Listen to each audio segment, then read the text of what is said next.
Hi guys, and welcome back to SwitchUp. A big thanks to Ubisoft for the review copy of Assassin's Creed The Rebel Collection. Ubisoft have my respect. They doggedly clung to the Animus, for me the weakest of the Assassin's Creed elements, since the series' debut back in November of 2017. For me, Assassin's Creed 4 is the best of the series for several reasons, and the Rebel Collection includes 4, along with all the extra DLC, content and stories, such as Freedom Cry, which was set 20 years after the events of the game Black Flag, and the hugely underappreciated Assassin's Creed Rogue, the full game. Now, I enjoyed playing Assassin's Creed 3 portably earlier in the year, but let's be honest, Edward Kenway is a much better lead protagonist. Will this one crash into the rocks of a terrible port? Ooh, or is it plain sailing? Let's find out.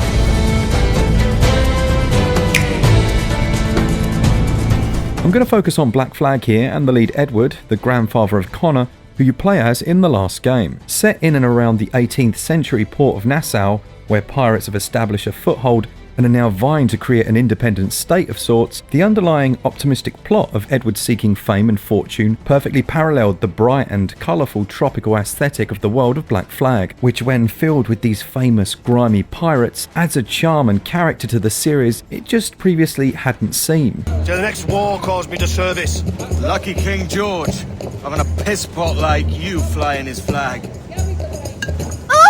For any fans of the popular Amazon series Black Sails, joining Blackbeard, Horn of Gold, Kid and Charles Vane for your adventures will feel especially thrilling. As with all AC titles, not all of the storytelling is quite as fluid as it could be. If they'd only ditch the Animus, for me that most weak of elements. But the voice actors are memorable, and the world feels like something important is taking place. Story missions are well structured, and often grandiose in nature. Now if you've lived underground in Vault 17 for the last 12 odd years, then you'll not know that the control of Assassin's Creed is from a third person perspective, with a heavy emphasis on parkour-based free running and fluid movement. You'll be launching up walls, leaping vast distances, only to reach a ledge that would in reality snap every bone in your hands with ease before hoisting yourself onwards with the cat-like grace of, well, a cat. Thankfully, Ubisoft have been taking note of the great ports from the likes of Saber and others and have taken care with the controls. Two notable additions are the excellent motion controls for aiming your gun, allowing you to point your Joycon blunderbuss style at the screen if you so choose to aim and shoot, as well as a very good implementation of HD Rumble.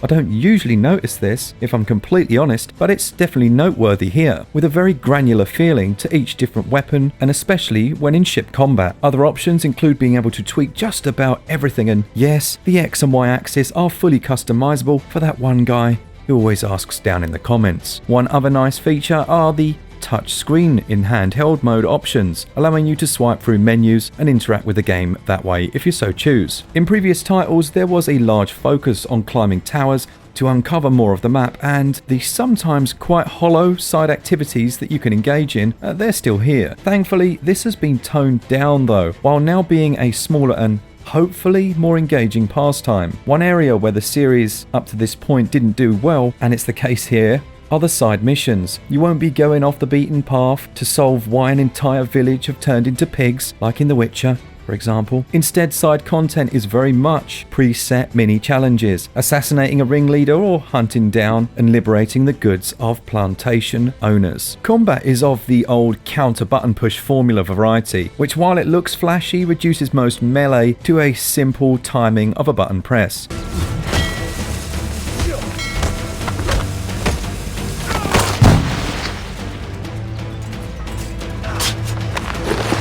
It kind of negates any real need to customize your weapons and gear other than to look fancy, but I do like to look fancy, so there you go. Where Assassin's Creed 4 took a leap away from its predecessors was in making the player feel a touch more important. Firstly, the ship, the Jackdaw, is a clever addition.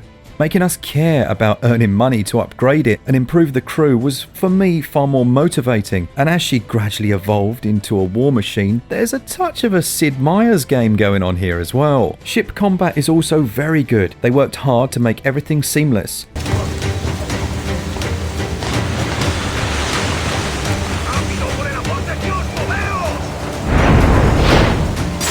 You'll walk down the pier, board your ship, take the wheel and sail off in search of glory without a single loading screen, and the Nintendo Switch handles that admirably. Now, in terms of the freedom the game gives, I think that's another important component of why it works well. After an initial bit of hand-holding, the game lets you loose on the Caribbean, offering some of the best treasure hunting and shinies collection the series has seen. I lost count of the amount of times I'd be sailing along just enjoying the rhythmic rolling of the shifting tide, only to spot a chest or other item I wanted to check out on a small island, and in any other game up until this point, you would have to open up a menu, select land, click, wait for a loading screen, etc, etc. But here, nothing of the sort. Just let go of the ship's wheel and dive overboard, or swing sloth style, screaming as you dive into knee-deep shallows. Yeah, that wasn't intentional. The freedom also extends to naval warfare. I soon discovered, to the dismay of my wife, as she watched me play the game and laugh like a maniac, that if I was destined to lose a fight, I could run away, then leap overboard, only to take a mile-long swim, board the enemy vessel, and lay total waste to the crew. Fantastic. It even works with the large destroyer-class frigates, which otherwise are nigh on impossible to beat. It's great. Rather than simply stop the player because it wasn't something the developer thought of, they let you just get on with it. Once you've whittled the enemy's sails down and the health is at a low enough number, the tattered, semi-burning carcass of their ship will now be boardable. Coming alongside them and pressing a button will be enough to start the boarding process, through which you'll gain far more plunder than merely sinking them, and also have a few different options in terms of what you do with the crew. It's a testament to how I play the game that I haven't really spoken a great deal about the standard mission structures. Missions are quite varied as well, taking place across the vast world map, a far cry from the first game where it was literally one assassination after the other with little in between. You will find the same array of mission types though, such as tailing enemies and hiding in long grass to perform stealth takedowns.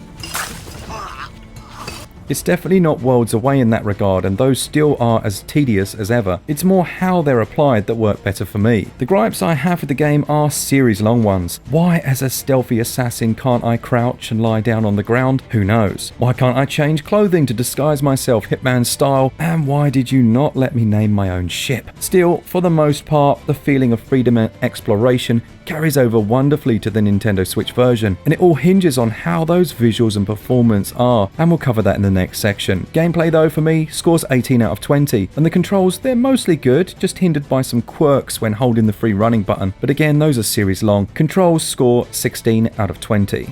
I'm going to say this early, I think Assassin's Creed Rogue Collection is one of the best examples of handheld visuals and performance that I've seen on the Nintendo Switch, if not the best. Resolution seems to be 1080p when it's docked, maybe 900, and it does show quite a few signs of aliasing when stretched over the large TV, but as I say, when in handheld, my goodness, it looks incredible. Everything's so crisp on the small screen, and the locked out 30 frames per second, although occasionally dipping, is much more consistent than 3 was on the Switch. The colour palette of the world only emphasises this further, and you'll get a real sense of place, even in the smaller form factor. As I just alluded to, docked visuals suffer from being so large. TV depending, but once again, performance is solid. 30 FPS seems to be the order of the day, and even during larger sea battles and boarding, things ticked over nicely. The AMV Next engine seems to like the Switch quite a lot here, but as ever, it has its faults. NPC characters can be seen fading into existence, as if Kirk has just beamed them down, and there are some rougher textures and a small amount of pop-in as well. Nothing the engine hasn't always done, but again, when blown up to this scale and a lower resolution than potentially you've got on your PC, then it begins to show a touch. Shadow maps are quite good though, and generally dynamic lighting works well, particularly things like distant storms and the ever-changing weather when at sea. My main visual bugbear are those jaggy edges. When looking up at your sails blowing in the wind, they're a distraction for sure, but in motion it does still look decent. Audio is a strong point across all the titles, with generally good to excellent voice acting. If the king were to attack the town, he'd trample us. Then let us find the observatory. If it does what these Templars claim, we'll be unbeatable. The soundtrack from American Brian Tyler is also very good, and the sea shanties by far and away my favourite aspect. Just cruising along using the A and B buttons to change tack and increase or decrease your ship's speed, you'll see crewmen running all over the place and undertaking your bidding, only to then burst into song when you press right on the D-pad.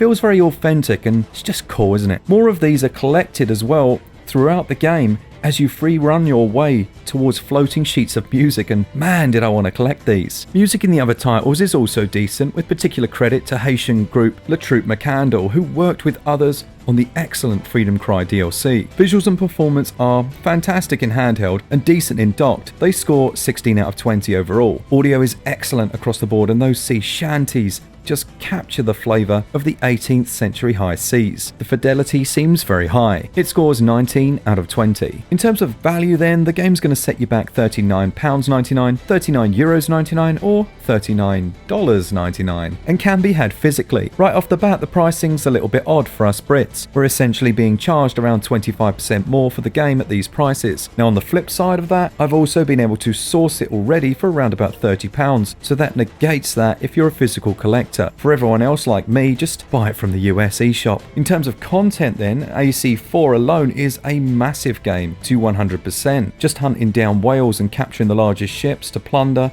will take you a long time. Throw in the expansion packs and the entire game of Rogue and you're really onto a winner. Assassin's Creed 4 alone still costs around £15 to £20 new on other platforms, although I am sure you could find it cheaper. It means that this really is good value for money overall. If you've been stung by previous or even latter AC titles, I'd strongly recommend giving Black Flag a go, and also the Rogue that got so overlooked. It might not appeal to the purist as it does feel quite different to some of the other games, but for me this one takes the crown in the series. Rogue was totally overshadowed when it launched originally due to Ubisoft essentially blocking it by releasing Unity with all the media attention and just throwing review codes out on launch day, and in my opinion is a worthy entry to the series. Overall there's excellent value for money here, and I cannot emphasize again how much the game benefits from that handheld mode. Value scores 18 out of 20.